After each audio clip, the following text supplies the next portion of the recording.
Thank you again, everyone, for joining this session. I would like to take this opportunity to welcome our esteemed participants to this 6th PIDA Week session as we discuss this important topic on African Continental Free Trade Area infrastructure and economic transformation in Africa. My name's Vincent Mola from AUDA NEPAD, and I'm going to be the session organizer for this particular session. AUDA wish to thank you for sparing your precious time to attend this session. And we know very well that you are, all of you, committed and very busy. You find it well to attend this session in good time. And in order to attend, it is important to attend this session, which comes at the right time as the continent has launched the AfCFTA agreement on 1st January 2021, and also the trading under the AfCFTA in the first week of January 2021. 2020 has been a challenging year for everyone, but the continent has shown solid resilience to overcome the pandemic, which has ravaged our population across the continent and the world at large. And we have the hope in 2021 with the vaccines and research ongoing. This is also an assurance for all of us to remain stronger because we are optimistic and resilient, having gone through the first wave with a lot of difficulties. Allow me at this juncture to introduce our moderator, who is going to take us through this exciting discussion. And he is going to also introduce our guest of honor to deliver his opening remarks. Having said that, our moderator for this session is no other than Mr. Terence McNamee, who will guide the discussion. Mr. Terence has a very long CV, and I will just make it very, very summarized. He's a specialist in development, good governance, and security issues with broad understanding in international experience on policy advice, public policy, and research writing. He's an independent director of the Africa Foresight Group based in Ghana and UK, and he's also the director of Institute for Continuing History in Austria. Among the various studies he has undertaken, Terence has carried out some studies on, such as the study on Chinese traders in South Africa, Lesotho, Botswana, Zambia, and Angola. He has also, in 2013, served as an advisor in Malawi to the president, then President Joyce Banda. Having said that, let me introduce Terence, who will also introduce our session guest of honor to deliver his opening remarks. Thank you, Terence, over to you. Thank you very much, Vincent, and welcome everyone. It's an incredibly great privilege to moderate this session on such an important topic and with such a distinguished list of speakers. We all hope that the African Continental Free Trade Agreement opens up a new phase in Africa's development journey, a phase of unprecedented cooperation and collaboration. We know sometimes that collaboration and cooperation has been stymied by overzealous notions of state sovereignty, but we hope that the successful implementation and rollout, which will take many years, of course, of the free trade agreement will soften and eventually makes those notions disappear. The African Continental Free Trade Agreement promises to change so many aspects of African life, increase GDPs, provide much greater employment. So many areas stand to benefit from successful implementation. But here we're here to talk more specifically about infrastructure. Infrastructure is an absolutely key catalyst in this whole picture. Without addressing the infrastructure gap and Africa's poor infrastructure, there's no chance for the great promise of the free trade area to be realized.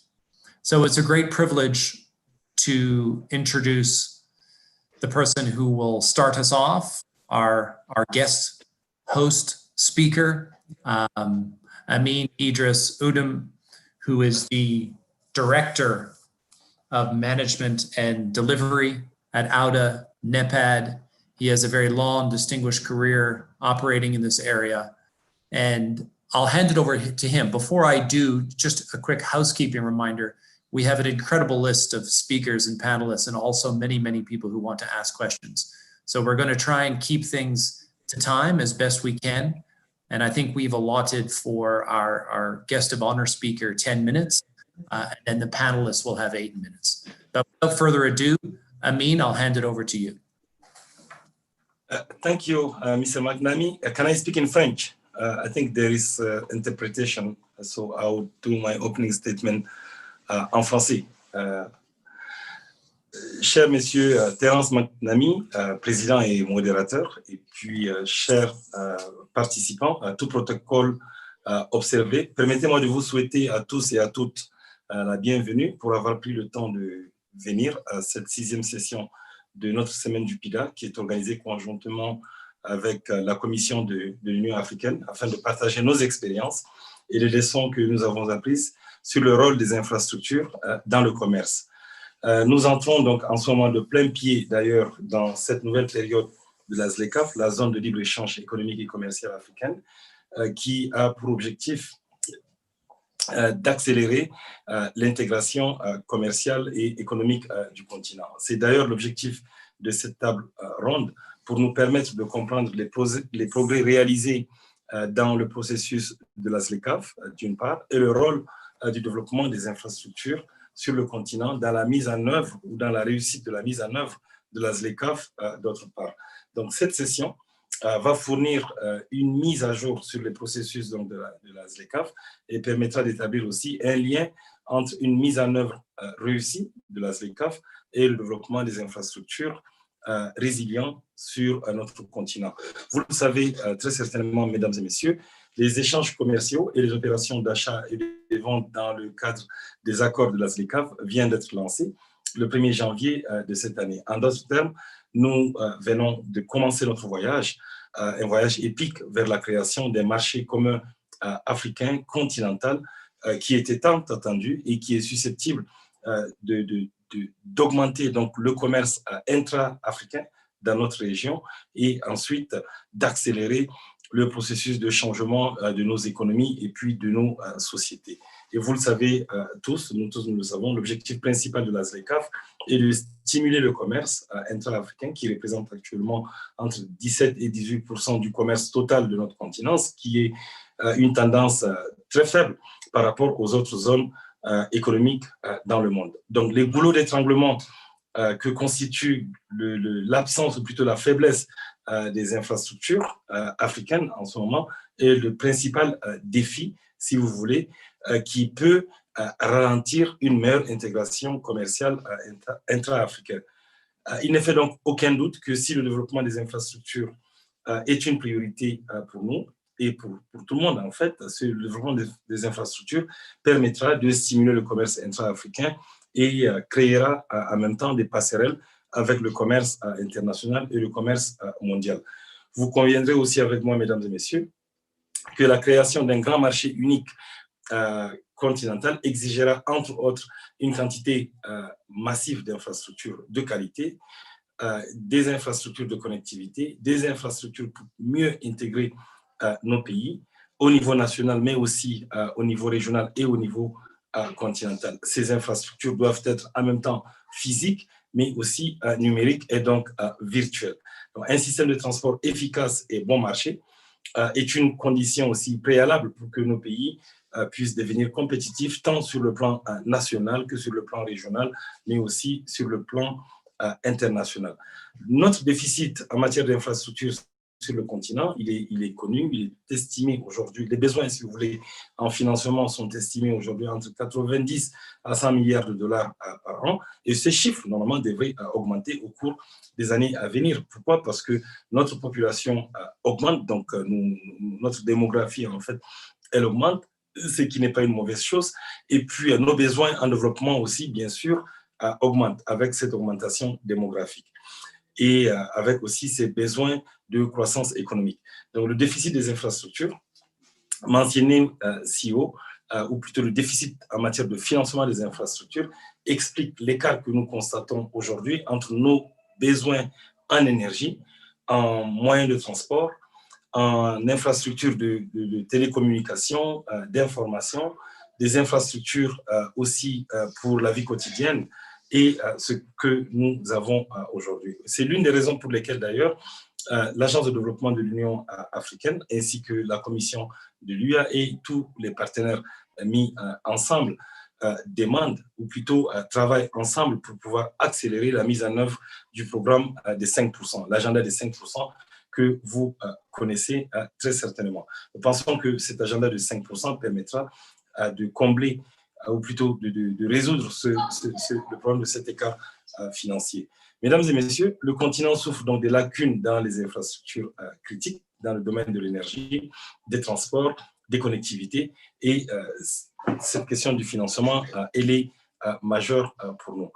D'autre part, les défis d'infrastructures déclarés vont avoir un impact direct sur le commerce. Donc sur le commerce, et ça, nous le considérons aussi comme un défi. Par conséquent, nous pensons, mes collègues et moi, et au nom donc de l'Oudanopat, que cette table ronde, elle arrive à point nommé, et puis les discussions permettront donc d'envisager des pistes et de trouver des solutions à un niveau stratégique pour nous permettre en fait d'accélérer non seulement la mise en œuvre de notre agenda de 5%, mais aussi d'imaginer des solutions innovantes pour pouvoir financer les infrastructures à un niveau national, à un niveau régional et aussi à un niveau continental.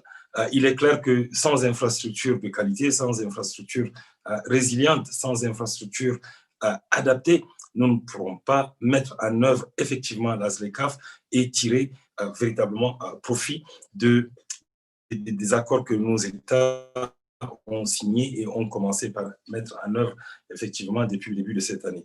Donc sur ce, docteur Maknami, mesdames et messieurs, je pense je vais arrêter ici et puis laisser les autres intervenants venir aussi et commencer cette conversation qui est extrêmement importante pour nous. Je vous remercie pour votre aimable attention.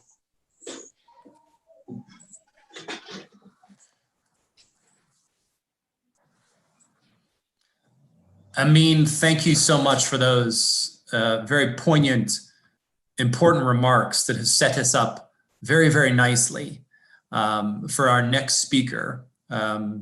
Whereas you kept it at the macro level, we're now going to go down in the weeds a little bit with Prudence. And I think Prudence is best qualified to help us understand the infrastructure pillar. He has been working on this issue for several years. Prudence, his title, if I may, is Prudence is with the African Union. He is the chief technical advisor on the African Continental Free Trade Agreement. He's been involved in the free trade negotiations since 2016. So this is really his bread and butter. And so he's going to take us through some of the technical aspects before we get to the other panelists. Prudence, delighted to have you with us. Thank you so much. Thank you very much, moderator. Good morning and good afternoon, everyone, depending on where you are today. This is a great pleasure for me to be invited to this important session that will talk about African Continental Free Trade Area infrastructure and economic transformation for Africa. Before I make my presentation, let me try to draw attention of the audience to the fact that when African Continental Free Trade Area Agreement was being designed, the two pillars that had been identified as the pillars of AfCFTA are infrastructure on one hand and industrialization on the other hand. So you can now understand that the success of AfCFTA market will mainly depend on the success in our infrastructure development and industrialization of the continent. Of course, the main objective of the AfCFTA is to boost intra-African trade, which is currently very low, which is below 20% of the total trade, meaning that the remaining 80% of trade that African countries are having is between African countries and the rest of the world. So we are only trading amongst ourselves at the level of 20%. And one can ask a question, why is that situation so? Of course, you compare with other regions across the world, the level of intra-African trade is the least compared to Asia, compared to Europe, compared to America. And we know the major challenge that African countries are facing is infrastructure bottlenecks. It's much easier to connect any African country with the rest of the world than connecting two African countries. And you can ask a question, why? I think the answer is simple. In the past, African countries have been relying on donors and international partners to finance their infrastructure. And you could see that the resulting impact is that infrastructure of African countries has been outward oriented. So it means it has not taken into account the need for connecting African countries, but rather the need to connect African countries to the rest of the world. So Africa as a continent, we have a huge task to improve that situation. And you know, talking about trade, you cannot talk about trade without coming back to infrastructure. First of all, AfCFTA expands the market, and for the market to grow, we need to produce. And for us to produce, we need infrastructure. But also, for us to transport products from one point to the other, you also need infrastructure. So here we are talking about road connectivity, railway. We are talking about efficiency of the ports and seaports. We are also talking about the efficiency of energy that we use in the production process of our products, but also availability of ICT infrastructure. So we can now say that beside accelerating the establishment of the AfCFTA, the fundamental drivers will be to develop the productive capacities, which is mainly industrial sophistication for the continent. But we cannot produce efficiently if we do not have access to reliable infrastructure, especially energy sector, ICT, and other enablers of the production process. Now, for the AfCFTA to succeed, there are a number of preconditions that have to be created, which I would quickly highlight. The first one is elimination of tariff barriers. The AfCFTA legal instrument provides for elimination of tariff barriers through a protocol on trade goods with a number of annexes. But this one is not sufficient. We also have to ensure cross-border transport networks for the movement of goods from one point to the other, but also for the movement of people. But this is not only enough, because for you to trade, you need to produce. So we also need to look at our production process. And in this regard, we need regular and stable supply of power to industries so that they are competitive in this market. And the fourth element that we have to look at for the success of this market is elimination of non-tariff barriers. And non-tariff barriers are of two categories. There are non-tariff barriers that are embedded in the legal and regulatory frameworks of countries, which countries can easily address. But there are other non-tariff barriers that are related to infrastructure bottlenecks. So if you do not improve your infrastructure, then it becomes quite difficult to fully eliminate non-tariff barriers. So what can we do then for us to improve the situation, for us to ensure that we create a conducive market? I think that's where PIDA comes in. I would say that the program for infrastructure development on the continent is a very important pillar for the success of the AfCFTA. We need to look at the transport, we need to look at energy, we need to look at natural resources management, we need to look at ICT if we have to really make a conducive market for African producers. As I conclude, because I want this session to be interactive, I would rather respond to the interaction of the audience than making a long speech. As I conclude, I would like to, of course, remind you that infrastructure and industrialization are the main pillars of the success of the AfCFTA. And we can also look at these scenarios. Imagine if Africa could refine its oil and construct its crude pipelines from countries that we know are major producers of oil, like Nigeria, like Egypt, like Sudan, South Africa. Instead of shipping everything out only to buy the oil back at about 10 times the price they sell their crude oil. I think that one is a question mark to those countries that are busy exploiting their natural resources and exporting to the outside world, but in return, paying a lot of money to buy back refined oil. That's a question to some of those countries. Imagine if Africa could transform its agriculture. We know that Africa today holds about 60% of the world's arable land. So it means that Africa, if we transform our agriculture, we can feed the rest of the world. We can feed Africans, but we can also feed the rest of the world.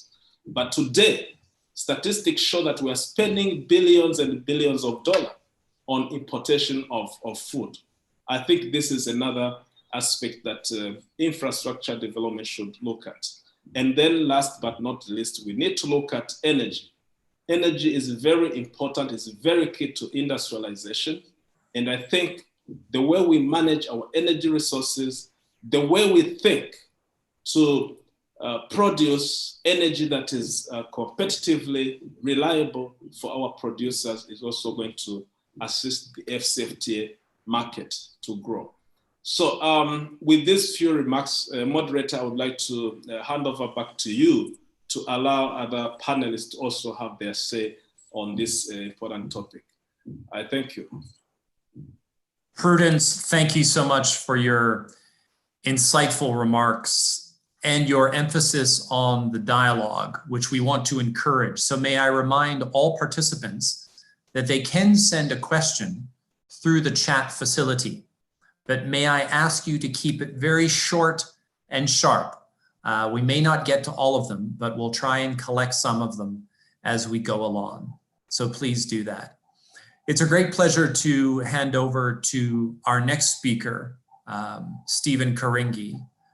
Stephen Karingi is with the United Nations, UNECA, the United Nations Economic Commission for Africa. He is a trade facilitation expert. Before joining the UN, he had a very illustrious academic career. Stephen, great pleasure to hand over to you. Thank you very much, Terence, and Happy New Year to everyone. Let me first of all put a footnote of recognizing the contribution that our speaker, Prudence, has actually played in terms of facilitating the technical work that have been supporting this work, of course, working under Commissioner Muchanga. And I also want to recognize one of my panelists, co-panelists, Mark Pearson, because Mark Pearson would recall how much time about 10 years ago was spent trying to structure the architecture that we see of the AfCFTA, including addressing those 2 points that Prudence has mentioned about the pillars, industrialization and infrastructure.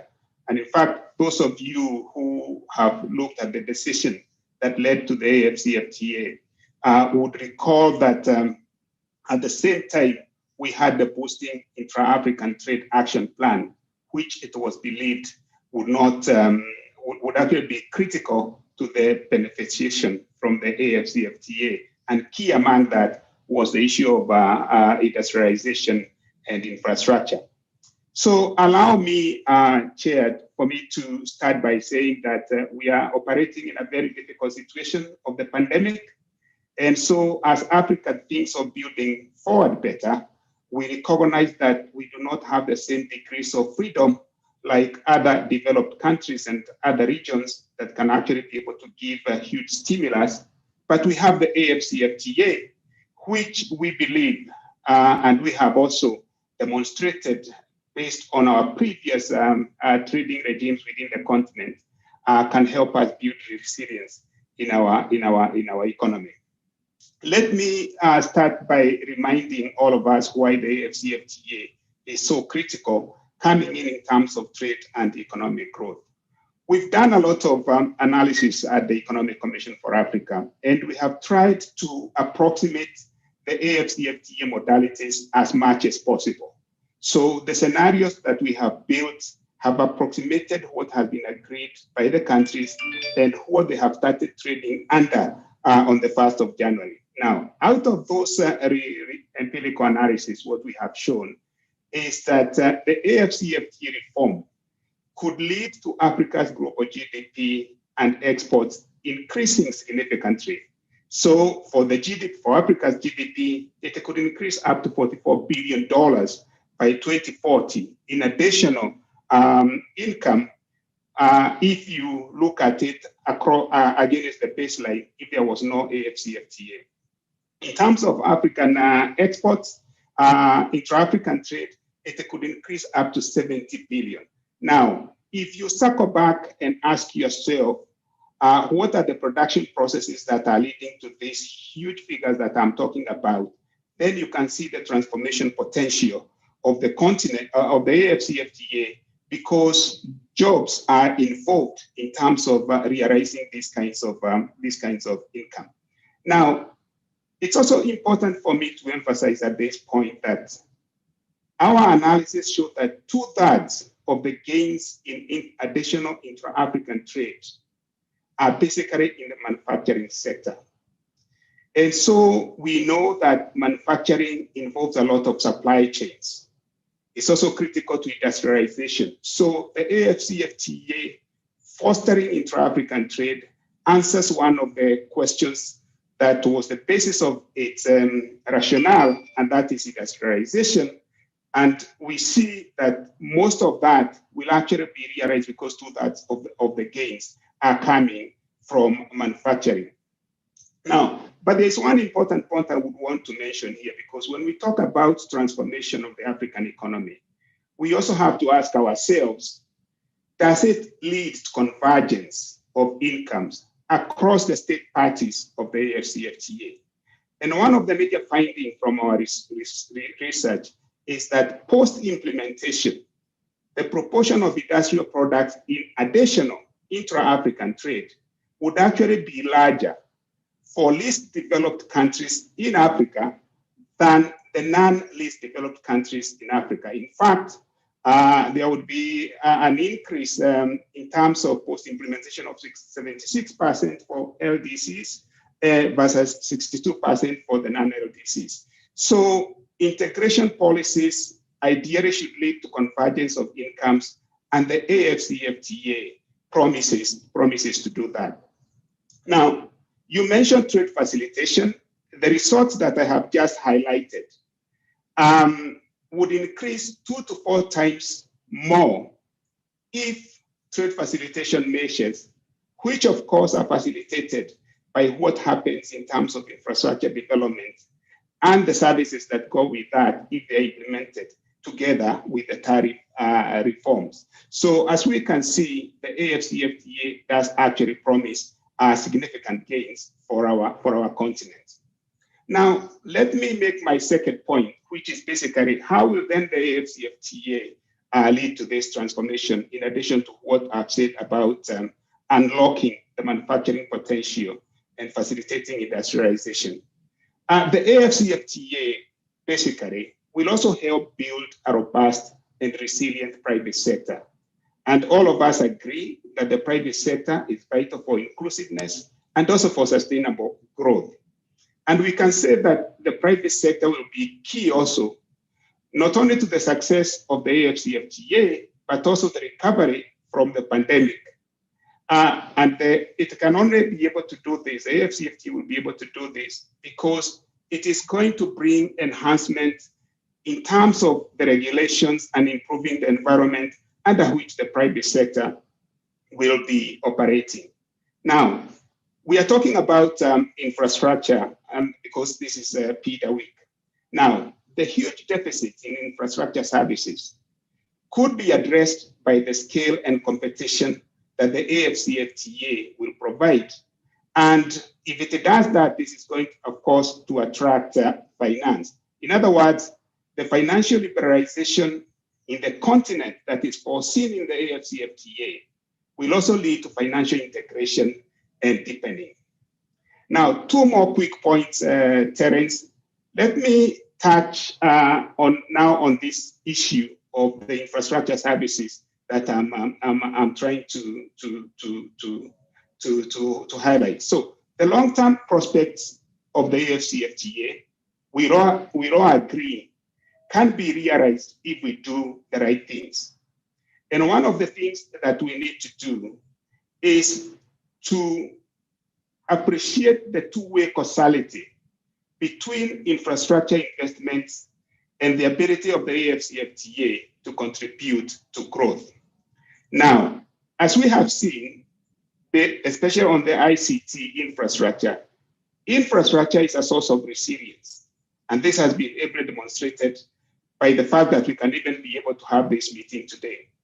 So the priority services sectors that have been identified under the AfCFTA, they do require infrastructure investments. And so it is important that all of us recognize that the PIDA program and the priority PIDA programs, they are not just there for the sake of being there, but they are going to be critical to the realization of the AfCFTA. Finally, and this is where maybe we need then to start thinking about this issue of building forward better. We cannot expect the AfCFTA transformation potential through infrastructure to be automatic. And this is because of the climate change challenge that the globe is facing, including Africa. We know that climate change undermines enablers for industrialization in Africa, including infrastructure. There is some work that has been done with AFDB by the ECA and AFDB and UNEP, which show that Africa could lose a huge proportion of its GDP to climate change. And we also know that African countries are spending on average between 2 to 5% of their GDP to mitigate against the effects of climate change. And we know most of these spendings are related also to the issue of energy that Prudence mentioned about. So to conclude, let me say there is a nexus between the two-way causality between infrastructure and the realization of the transformation potential of the AfCFTA. But at the same time, we cannot expect this positive feedback loop to be automatic unless also we address the question of climate change. So I'd like to stop here, and I'm happy also to answer questions during the back and forth with the participants. Thank you. Thank you so much for those remarks, Stephen. It adds so much to the discussion. We are getting some great questions on the chat.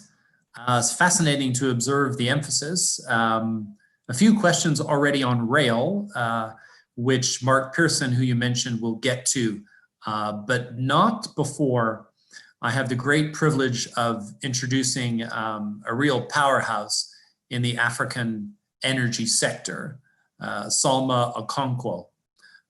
She has been at the forefront of both oil and gas and renewables, particularly in Ghana. She has the most extraordinary insight and expertise in this issue. And of course, we know that energy is so critical to unlocking the potential of the African Free Trade Agreement. So maybe I'll start off, Salma, with a question to you. And that question is the all-important renewable sectors. Maybe start off speaking a little bit about renewables and the African Continental Free Trade Agreement. Over to you, Salma. Great to see you.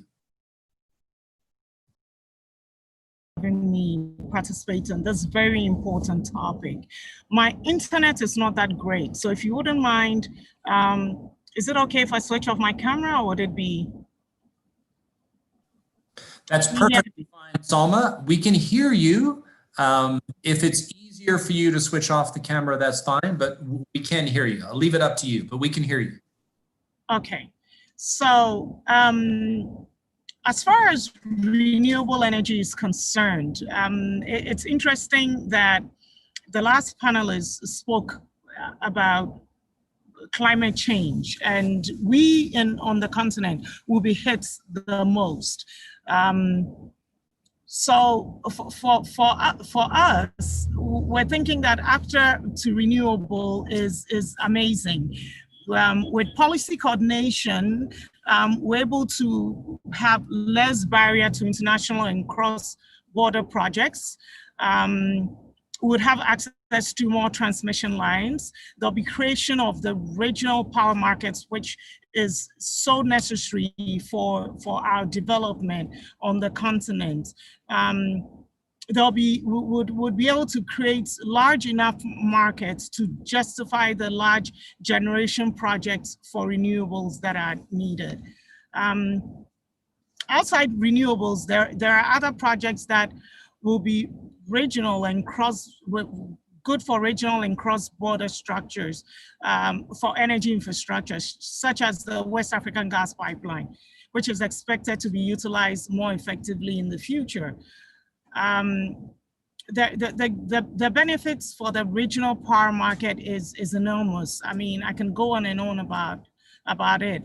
Power pools that would give countries the ability to export excess energy. I mean, give others the ability to import the energy. I could go on and on and on and on about it. If this actually takes place, it would actually drive the economic growth, as we know, of the continent as well. There is also great opportunity for private developers as well. Can you still hear me? Yes, we can. Yes, we can. If you'd like to turn off your video, that's fine, but we can hear you fine, Salma. Oh, great. Okay, and there are other opportunities for developers like myself.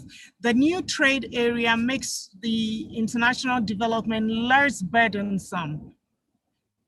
Since, I mean, there'll be less differentiation in tariff and regulation if ACTA comes up. We're a bit confused. We're trying to do a project in Nigeria and Ghana, and the tax regimes are different, and it's difficult. Now, with AfTA, hopefully the tax regimes would be similar and wouldn't be too difficult for us to merge projects in both countries. We'll begin to harmonize, you know, and developers like myself will be able to build solar, wind in both countries without worrying so much about complying with two different taxation systems. This obviously creates a large market that justifies larger projects.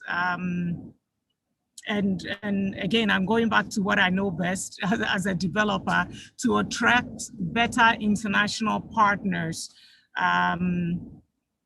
that would help us advance our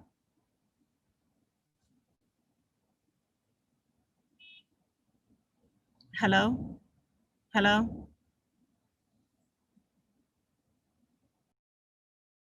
Hi, Salma. We can still hear you. Oh, great. Okay. So yeah, I am so sorry. So the benefits, bottom line is the benefits of ACTA can only come if the government coordinates and fulfill the promises that, I mean, we've been looking forward to. Unified policies and regulations,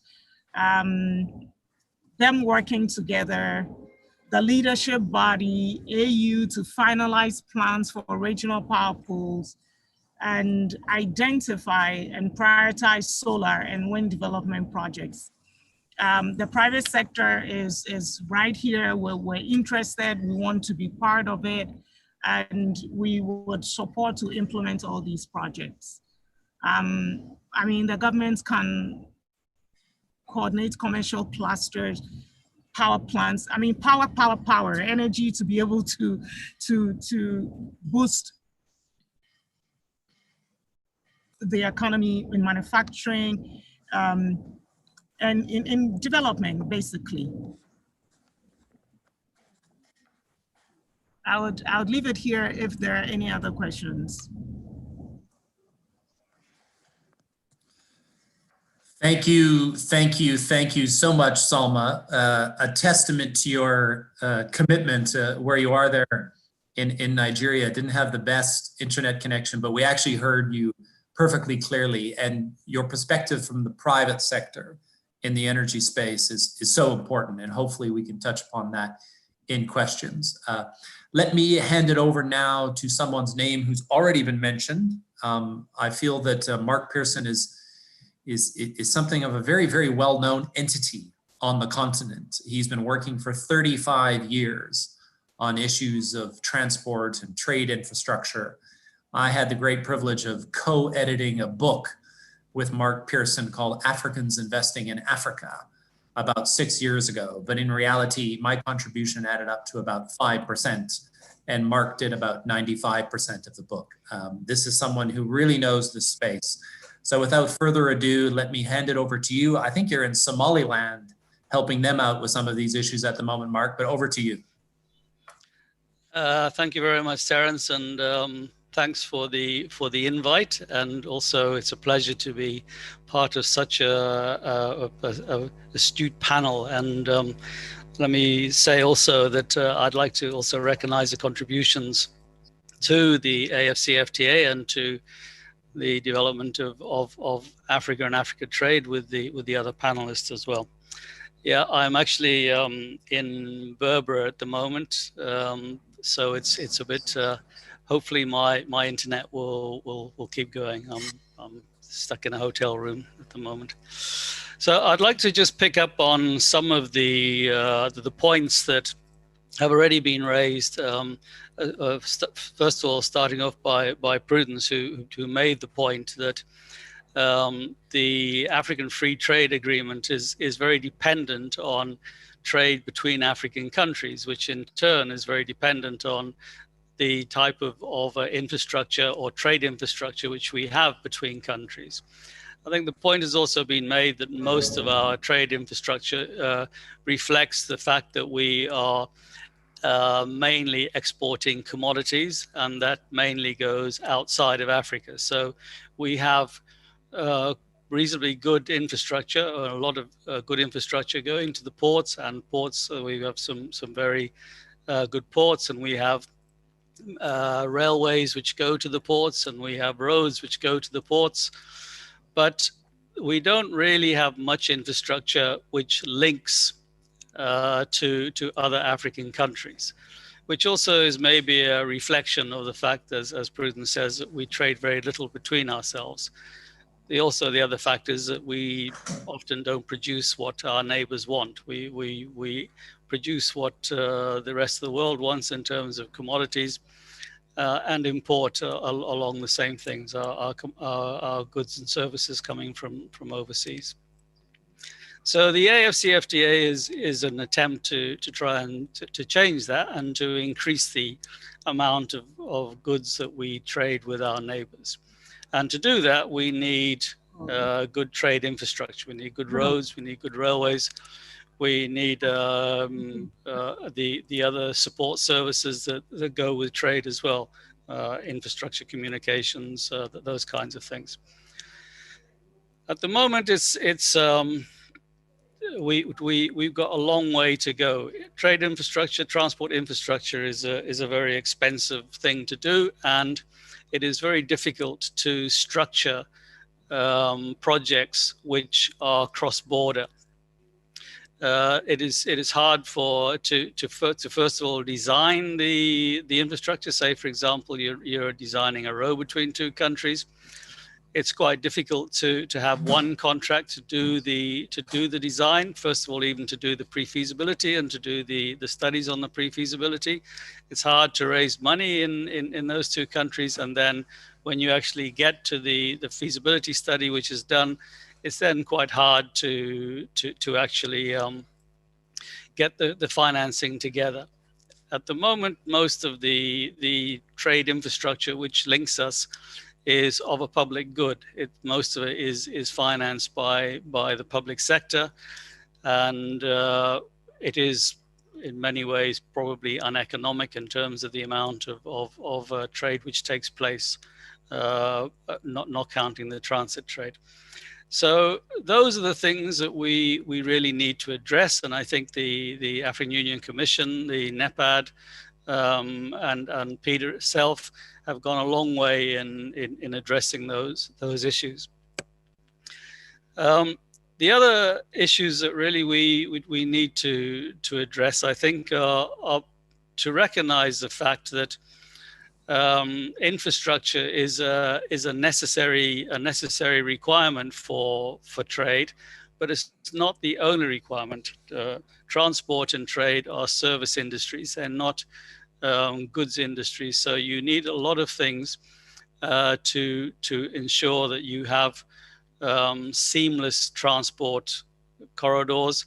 And there are a number of programs which are looking at those issues. So, for example, programs to look at harmonizing axle load limits, at harmonizing vehicle dimensions, vehicle standards, harmonizing whether drivers are trained or not, and those kinds of things which are important, because if you don't have seamless trade and seamless transport systems in place, then even no matter how good your infrastructure is, the problem is the infrastructure won't be used. So going together with improved infrastructure, we need improved systems, improved systems to take advantage of the free trade agreement that as we've got so far, in terms of if you can make sure that you can conform to the rules of origin on the trade within the African Continental Free Trade Agreement. That's the first thing. The second thing is making sure that the cost of transport is not going to be prohibitive. You've got to be able to still match the fact that the client has got to buy from you and not from overseas. We've had lots of instances where we've had surpluses in Africa and deficits in the country next door, but we have literally no way of moving goods from the deficit area to from the surplus area to the deficit area. And those are the issues that I think that we're going to have to address alongside the trade policy issues. We need to make sure we have seamless transport and transit systems in place which allow people to take advantage of the trade facilitation aspects, take advantage of the trade policy aspects which are already in place. I think maybe, Terry, I'll leave it at that. Thank you. Mark, as always, insight, experience, and no nonsense reflections and observations on what must be done to make this a reality. Thank you so much, Mark. Now, great pleasure to hand over to someone who's going to make a few more macro remarks, maybe not specifically suited to the infrastructure piece, but very valuable nonetheless. And thank you, and please keep those questions going as well. I'm looking at the chat. Interestingly enough, some people are very, very helpfully addressing the question already in the chat, so I won't mention them. But let me hand it over to Ronak Gopaldas. He is the Director of Signal Risk. He writes quite a lot on the intersection of business, politics, and economics in Africa. And he's also written recently on the African Continental Free Trade Agreement. So Ronak, let me hand it over to you. Thanks very much, Terry, and it's great to be with you today. And greetings to the guests. I'm going to try keep it quite simple and zoom out and look at the kind of broader macro picture here. And I want to answer 4 questions specifically regarding the Continental Free Trade Agreement. It's featured quite extensively in a lot of discussions with my clients. And I think the 4 key questions that have come up have been the following. What is making you excited about this? Is it the game changer that it's being hailed as? Number 2, what's making you nervous about this? Number 3, where are the opportunities? And number 4, what are the risks that could derail it? And I think that's the lens and the framework that I'd like to apply to my opening remarks. So I think let's start with the first question. What is making me excited about the Continental Free Trade Agreement? And I think here there are 3 primary drivers. So I think number 1 is the fact that there's momentum. Despite the setbacks that we saw last year, with 2 postponements, with the fact that the pandemic hit and all humanitarian and financial resources were diverted into firefighting mode, we were still really able to see the realization of free trade on the 1st of January this year. And I think that's quite testament to the leadership of the likes of Wamkele Mene and his team in driving that and retaining the momentum. We know that the Secretariat got off the ground in Ghana. We know that AfCFTA Bank came to the party with liquidity facilities. And I think maintaining that momentum and that buy-in and the political momentum was critically important, because that is a key driver of the success or failure of this free trade agreement. I think the other thing that you really Ronak, may I just interrupt for a sec, Ronak? It's quite crackly. Maybe just try it with your video off. See how that is.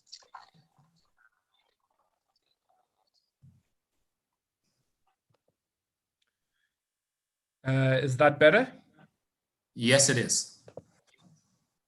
Okay. So the second point, I think, relates to the size and the scale of the whole arrangement. With 1.2 billion people and an economy the size of $3.4 trillion, I think this is going to be really something that you can't ignore, whether you're a domestic or a foreign investor.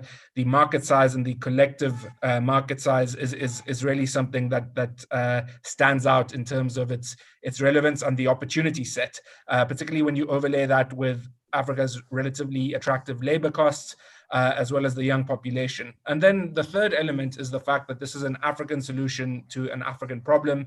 It allows us as Africans to take ownership of our destiny. It enables African agency. And even though it's aspirational in nature, I do think that this is something that we can all kind of get behind, because it provides a grand vision to work towards. Now, on the issue of what makes me nervous, I think the 3 dilemmas over here that require some deep introspection. I think number 1 is that you want to avoid the kind of pitfalls that you've had in the Eurozone, where you've got this massive disconnect between the bigger and the smaller economies, and you have potentially a scenario where there is a disproportionate benefit conferred to the bigger economies and the more industrialized economies on the continent, the likes of your South Africas, your Kenyas, your Nigerias, your Egypts of this world. And there's no safety net which protects some of the smaller economies, which give up the tariff revenue and are not compensated or protected. So I think that mechanism needs to really be something that solves for these issues, because otherwise, far from solving the issues of inequality and divergent economies and bridging that divide, you're going to amplify them. Then I think you've got this tension between, on the one hand, this Pan-African vision, which is going to require some short-term sacrifices in terms of buying into the bigger picture and sacrificing some of the short-term tariff benefits for this grand project. But then you juxtapose this with national interests and rising nationalism across the world, and that potentially creates a collision course. And I think, just looking at a few practical examples, you've had xenophobic flare-ups in South Africa, you've had Nigeria and Benin with a border closure, same story with Zambia and Tanzania, Kenya with its bilateral negotiation of a free trade agreement with the United States. All of these things threaten some of the momentum around a kind of consistent, integrated and holistic African position and buying into that grand vision, which could be derailed if countries kind of pursue their own individualistic or nationalistic agendas. And then I think the third dilemma is going to be, how do we take this from being a technocratic agreement that has been agreed by policymakers and politicians at the likes of the AU, and translate that into something that the average Joe and the man on the street sees a tangible benefit towards. And I think if you look at successful free trade agreements over the years, what they've had in common has been the fact that the private sector was heavily involved and a key advocate, and the fact that the broader citizenry had also bought in. And I think that is not going to come overnight. There needs to be a very strong public campaign into bridging that disconnect. So, these things considered, where are the opportunities? And I think if we step back and if we look at what's happening in the world, at least from a geopolitical perspective, I think there is a huge opportunity for the continent to exploit over here. We are seeing Africa emerge as a theater of competition for a number of superpowers. We know that China, through its Belt and Road Initiative and its lending practices, is very well established in Africa. We know that in recent years, the West has adopted a more insular mindset, but through initiatives like the Prosper Africa Initiative and a change in administration under the Biden approach and the strategic rivalry that's ongoing between the US, China, and the likes of Russia, that influence and strategic power is going to become important. And where I think this becomes relevant for the African continent is in deciding whether we're going to be a victim or a victor in this equation. We do not want a repeat of the Cold War kind of scenario. We do not want to be piggy in the middle again, but we want to be kingmaker and extract maximum mileage, relevance, and economic benefits from these foreign powers, both politically and economically. And I think in that context, the safety by numbers approach and the collective leadership approach as a more integrated continent allows us to throw our weight around and adopt a much more muscular approach to negotiating with these powers and to obtaining investment. I think, from an economic perspective, we need to be smart. And I think the principle of smart cuts is really important here, where we cannot afford to take the same industrialization path as the rest of the world, which has gone from agriculture to manufacturing to services, because we don't have the luxury of time given our demographics. So we need to be smarter and we need to accelerate.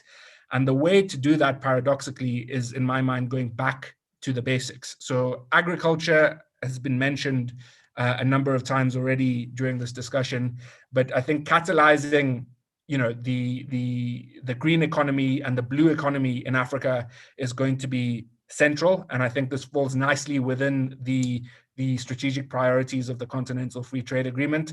I think enhancing trade, developing food security, reducing these friction costs and also catalyzing the digital economy are going to be key aspects which I think have emerged as silver linings as a result of this pandemic, because they've really emphasized the need for these smart cuts and a quicker and more strategic path to industrialization than we've currently seen. Now, finally, looking at the risks in the short term, I think the pandemic has laid a lot of our structural vulnerabilities bare. I think we were shocked by COVID, commodity prices, and capital flight, which really put pressure on the revenue lines of many African countries, and we're sitting with debt issues, big debt issues in a number of countries at the moment.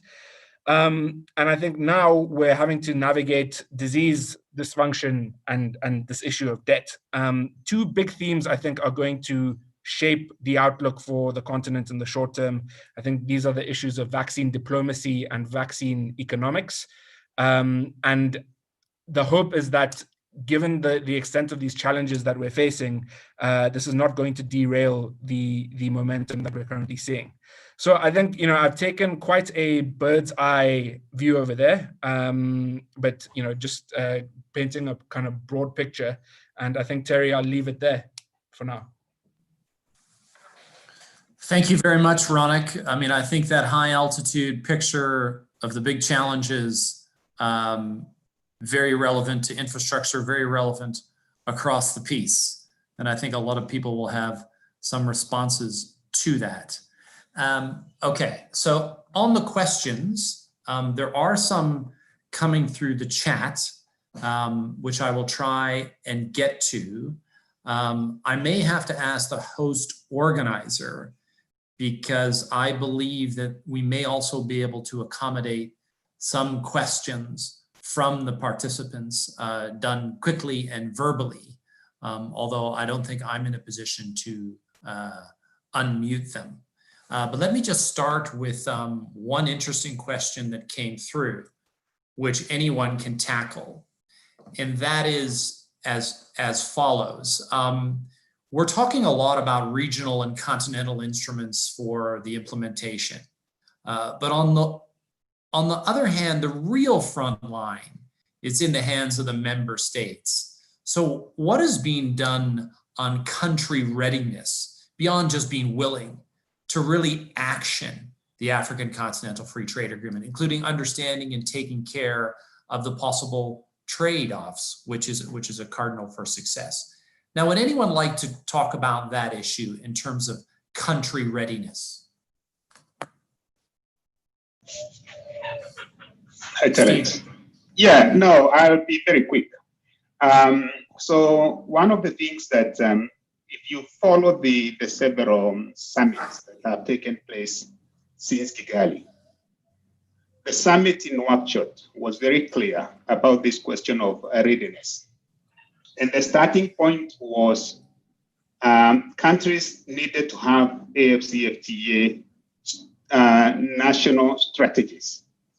And as we speak now, we are working with about 40 countries to prepare, who are preparing their national AfCFTA strategies.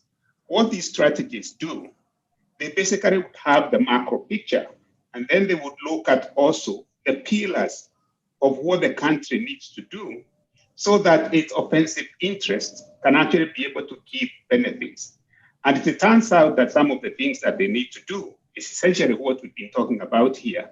Some of them, they may actually need to reform some of their institutions or introduce new policies so that at least they can be able to make it possible for the benefits of the AfCFTA to be optimized. It may also be reallocation of their budgets towards ensuring that they have the right infrastructure for that. And lastly, the issue of inclusion, because you cannot talk of transformation when you're leaving some people behind. So these strategies also ask the question, what is the role of the youth? What is the role of the women from this in terms of implementing and getting benefits from the AfCFTA? I'm happy to talk more on a side note with anybody who wants to know more about these 40 countries that are working on their national AfCFTA strategies. Thank you.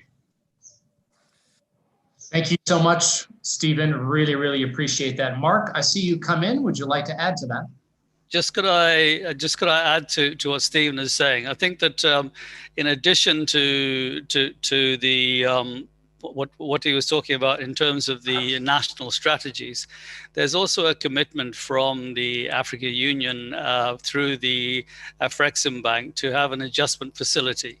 Now, that adjustment facility should be demand driven. So I think what Stephen is saying is absolutely essential, that the countries themselves need to be able to decide themselves what it is that they need to maximize their advantages on the AfCFTA. So take an offensive position in the negotiations rather than a defensive position, and then to be able to articulate those needs clearly to the adjustment facility so that they can be helped, whether that is in loss of revenue compensation, or whether that's in something more positive in terms of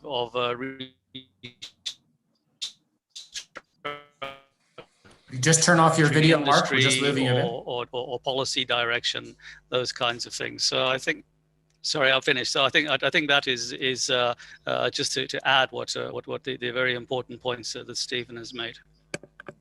Thank you, Mark. Yeah, we got it all. It was just starting to wobble a little bit, but it was perfect when you turned that off. Any of the other panelists like to come on to that issue that either Mark or Stephen raised about country readiness? Prudence? Yes, thank you very much. And let me appreciate both Stephen and Mark for bringing clarity on this question. And congratulate UNECA for the work that they are doing, assisting 40 countries to develop their national strategies. And we believe every action that member states have to take should be embedded in those strategies.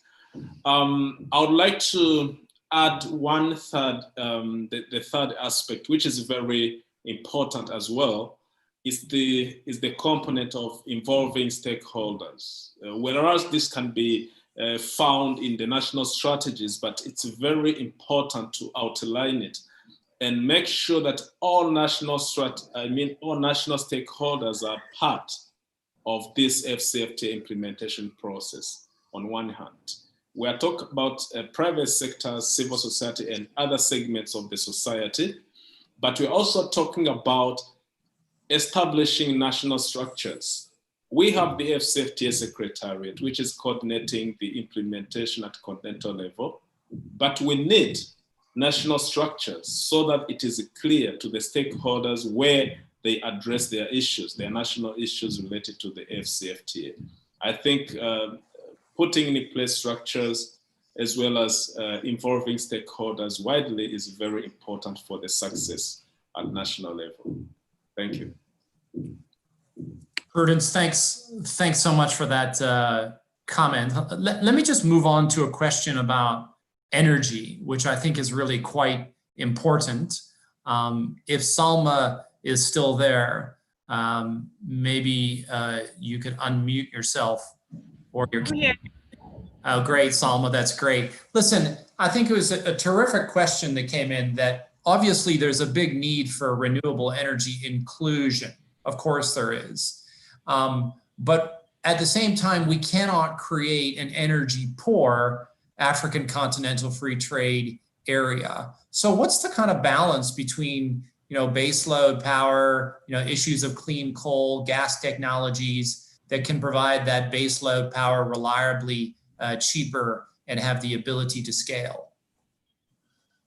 Well, most of the African countries, from my understanding, have come up with an energy mix. They already have policies for this. We just have to ensure that these policies or these regulatory frameworks are implemented the way they claim they want it to be implemented. It's one thing creating the policies and regulatory framework, and it's another thing trying to implement it. There are too many bottlenecks in there, but most of those bottlenecks have to do with government, institutions, and people just wanting things done the wrong way.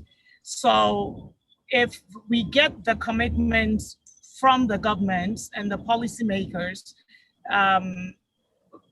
then we can have that.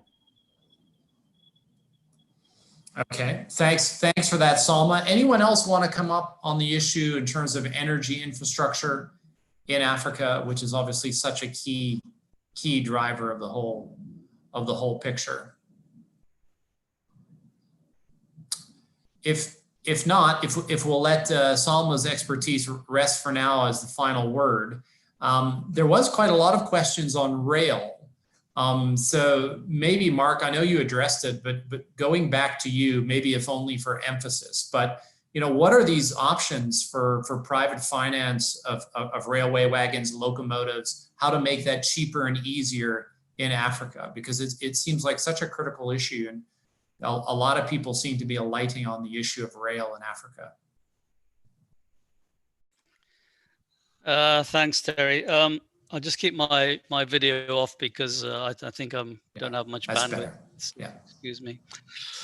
I think the rail issue, there's a number of interesting things that are happening in Africa. I mean, if we start off with the infrastructure, there's a fair amount of new railway builds taking place, mainly towards the standard gauge railway.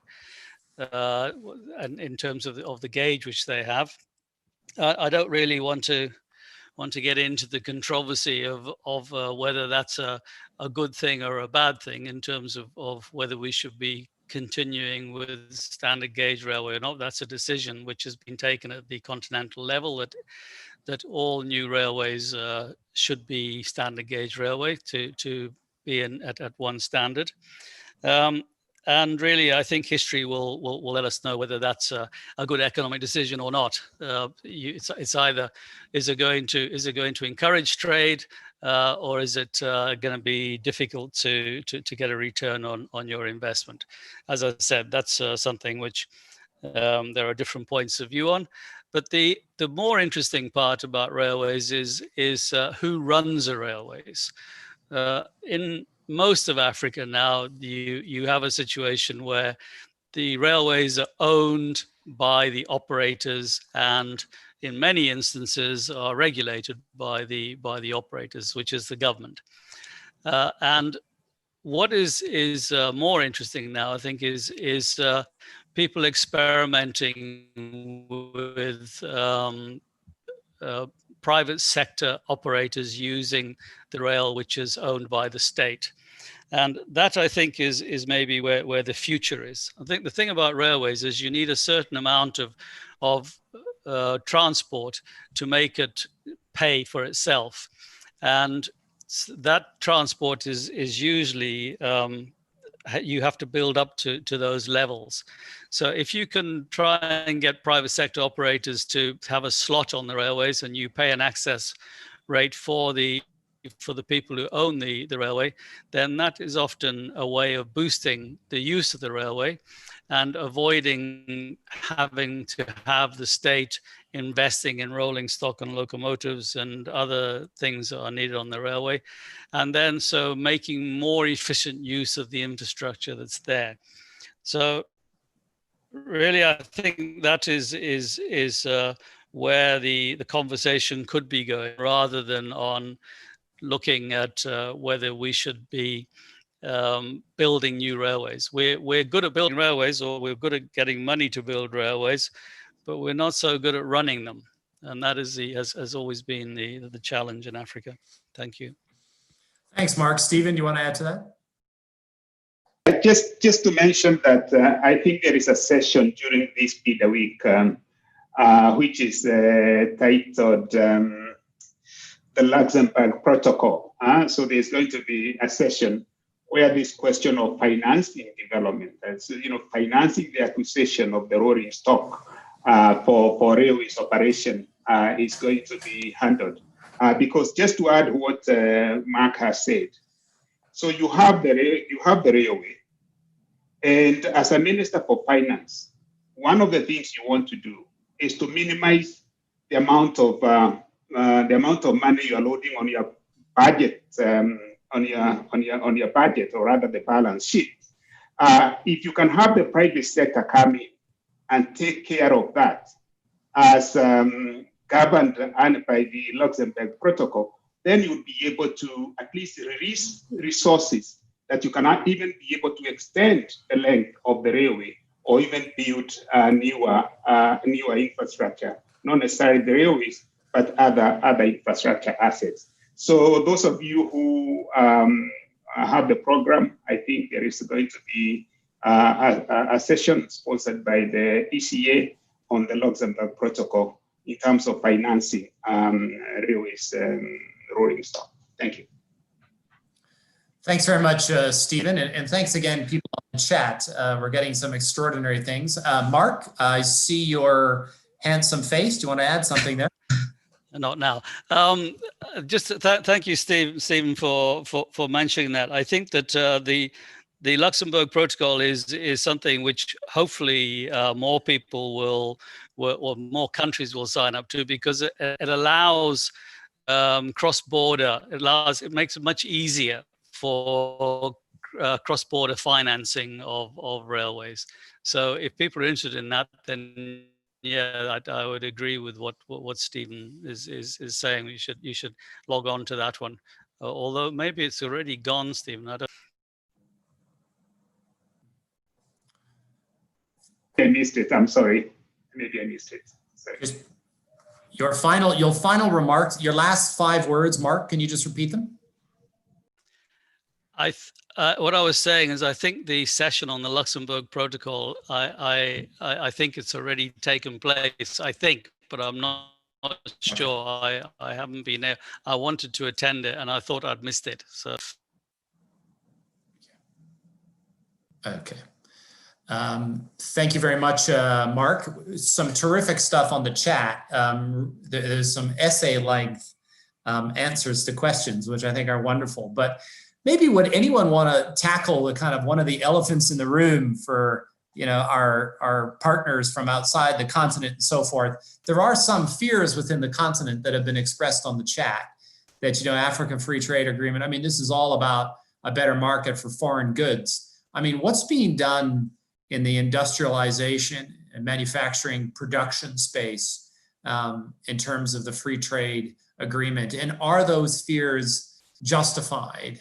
That not that there's a secret agenda, but there'll be too much emphasis on just a better market for foreign goods in terms of infrastructure, as opposed to more domestic industrialization. Anyone want to take a crack at that provocation, shall we say?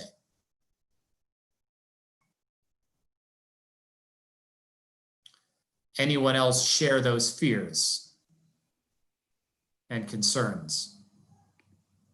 Hi, Prudence. Thank you, Prudence. Coming to the rescue, Prudence. Thank you. Yes, but I don't see any problem, because if we are talking about trade, if we are talking about the market, then we need production. So then how do we produce if we do not industrialize? I think industrialization is very important. We've seen how infrastructure gap has affected trade in terms of movement of goods and services. But now, assume that we improve infrastructure, assume that we have a market, then what's next? What are we going to sell on that market? What are we going to transport using the infrastructure? So I think we have to look at industrialization hand in hand with improving infrastructure, with expanding the market. We have to change the trend of Africa's business.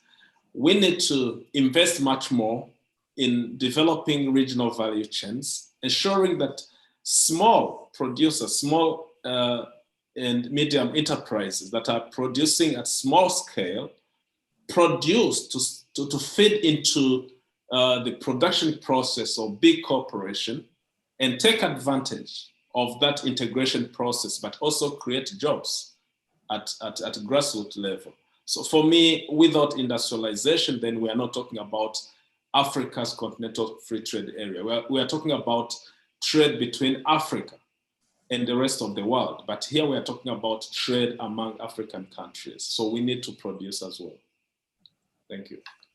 Thank you very much, Prudence. Stephen, you want to add to that? No, just to add a footnote, Prudence basically has said it. And as you were talking about the elephant in the room, that's being tackled by the rules of origin conversation that will foster those value chains that Prudence has so well articulated. So the point is, state parties must operate within and under the rules of the AfCFTA. Now, those rules are such that we have rules of origin that will make the production within the continent to happen. I think that's the only point I would want to add. Thank you. Thank you very much, Stephen. Maybe just take the privilege of the moderator and just ask maybe a question picking up on something that Ronak said and percolates throughout all of these questions. The January 1st was a potentially momentous day for Africa in terms of the beginning of a long journey. But does anyone have any comments about the sort of the political culture question? And I know we're talking about infrastructure, but in terms of the mentalities and the issue that I suggested at the outset about, very, very hard notions of state sovereignty that are really going to have to soften for this thing to work. So more at the political level, I mean, do we see that mentality change, or what has to be done to facilitate it? Again, a kind of broad brush question, but if anyone wants to tackle that, I'll happily cede the floor, or I'll take another question from the chat.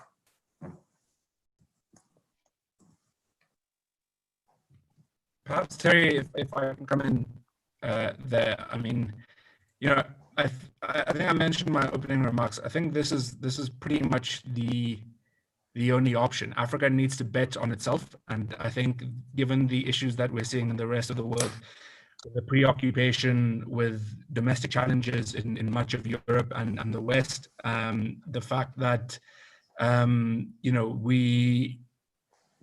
we really don't have any other option apart from prioritizing the Continental Free Trade Agreement, because it's all encompassing. It deals with the industrialization challenge, it deals with the trade issues, it deals with the market issues. And I think it's something that's aspirational. I think, the risk is with these hardline attitudes that we're going to shoot ourselves in the foot, and ultimately these kind of bad economics makes for bad politics in a lot of instances. So, the hope is that the penny drops for politicians in many instances, particularly when you look at the extent of challenges that we're currently facing in terms of the issue of debt, where many countries are going to be reliant on debt forgiveness or cancellation, the issue of the vaccines as well. So, I mean, I think the collective approach is, and betting on ourselves and becoming self-sufficient is really the only show in town. And I think sooner or later, the leadership needs to recognize that. Thanks, Ronak. Mark, did you have a comment? Yeah, just on sort of following on. I think the real challenge is that we need to be more positive and less defensive, I think. I mean, when you speak to most people, the concentration is on the negative aspects of the AfCFTA rather than on the positive opportunities that are offered. I mean, Stephen spoke about the rules of origin. There's also issues in terms of tariff losses. There are a number of things which are preoccupying people in terms of implementing the AfCFTA. And they should not be ignored, absolutely not. But there are also a lot of positive parts of a free trade agreement, and this is not just a free trade agreement. It goes beyond trading goods, which is the more traditional free trade agreement in place. So I think that is the message that needs to be some kind of change. Instead of looking at what the challenges are going to be to try and take more advantage of the opportunities that are being offered. Thank you. Thanks very much, Mark. Thanks very much for those pointed remarks, as always. A very quick question on currency. Anyone want to tackle that? I hardly need spelling it out. You know, we're talking about, you know, private sector, potentially massive investments in terms of euros, US dollars. But what about local currencies? You know, instead of having the African currency, how's this going to play out from a currency perspective? Anyone want to tackle that one? Yes, Prudence. Yes. Let me say that the long-term objective of Africa's economic integration will also look into having a common currency, but this is something that has to be worked on carefully. But for now, to facilitate transactions within AfCFTA, the Afreximbank is introducing what is called Pan-African Payment and Settlement System. And the Pan-African Payment and Settlement System is going to allow for currency convertibility, which I think is the first stage toward having a common currency. So if you are able to sell your products from Nigeria to Kenya, you export your products to Kenya, a Kenyan will pay in Kenyan shilling, and then a Nigerian will get money in Nigerian naira. I think that's a good thing for the business to start with, without going through the process of converting your national currency into US dollar to pay products. And then at the end, you also have to reconvert your money. I mean, your dollars in the local currency if you want to buy on the local market. So I think the transaction cost that will be involved if we do not have that Pan-African payment system is going to be huge. So we start by cutting the cost of transaction, and then later on, we look at how do we converge, how do we harmonize and come up with the one common currency, because there are criteria to get one common currency. You need to be converging in terms of macroeconomic indicators. And you can only reach that convergence when you have integrated your market. So I think it's a need, but it's not something that we can achieve before we achieve full economic integration. Thank you so much, Prudence. Thank you so much. We have only a few minutes left. I just want to give each of our panelists an opportunity, if you would like to say any final remark, any crisp reflection before we close off. I'm going to end with Stephen. So please just unmute. I'll take it as read that you do have a final thing to say, a contribution to make, anything that's been said either in the questions or the other presentations. Or maybe I'll call first Ronak. I'll start with you. I'll go backwards. Do you have a very crisp reflection on anything that you've heard today that you found very compelling? Yeah, I think, beyond the technical aspects, and I think everybody understands the extent of work that needs to be done. I think we need to recognize that there are going to be wobbles and speed bumps and potholes along the way, and that we're going to kind of just need to retain the momentum. But I think, again, to re-emphasize from my point, this will only work with collective buy-in from governments, policymakers, the private sector, and the general public. And I think that collaborative approach and building that consensus around a social contract around what this means is going to be a critical component in catalyzing the Continental Free Trade Agreement. I think, to emphasize, I think it is a silver lining, and I think the pandemic could be an accelerator in many ways of the Continental Free Trade Agreement. And the areas in particular which I would watch the digital services, e-commerce arena, and then agriculture as well. So cautiously optimistic, but momentum and consensus for me are going to be the critical components to watch. Okay, thanks, Ronak. Much appreciated your comments there.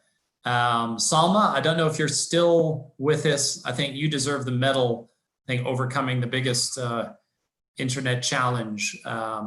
If you have any other final remarks you wish to make, great.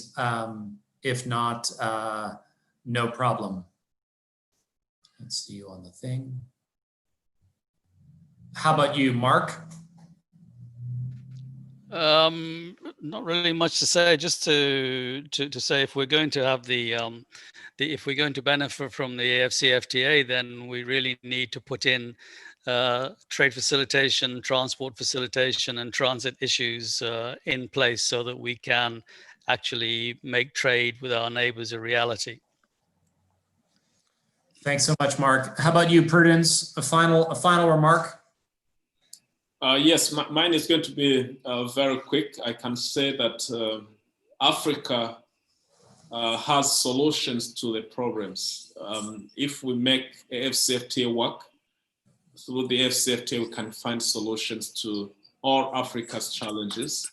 We have resources, we have natural and human resources, we have the market, so we can work out those resources and make Africa a great continent. Thank you. Thank you very much, Prudence. Final word, a substantive word to you, Stephen. No, first of all, just to thank the colleagues from Auda NEPAD who have put this together, that we are all able to get this platform to be able to talk about the AfCFTA. Also to celebrate that actually shipments are taking place in the context of the AfCFTA rules. So just like what Prudence and Mark were saying, and the question that was asked about preparedness, countries need to make the necessary changes in their domestic laws so that they can be able to recognize the certificates of origin under the AfCFTA in the first instance. And then two, we have to recognize that the AfCFTA is not so much about the political leaders or the negotiators that are negotiating it. It's actually about the private sector. And the private sector plays not just in the production, it also plays in terms of providing services in the logistics areas. It also plays in terms of putting its capital in investments. And so if we can have this holistic view, then it's going to be a good way to move forward. And then finally, I want to go back to where I started. And I think this is what Amin also said. We do not have as many degrees of freedom for us to be able to recover from the pandemic, the damage that has been done to our economies. We don't know when this pandemic is going to end. The AfCFTA gives us one pathway, out of which we can actually have many more sub-pathways to recover from the pandemic and also grow sustainable economies. Thank you. Thank you, Stephen. Much appreciated for ending on that positive note. Very difficult not to talk about the pandemic, but there's a road out, and you did a very able job of explaining how the African Continental Free Trade Agreement can help us out of this very prolonged nightmare. But let me just end by thanking all of the panelists.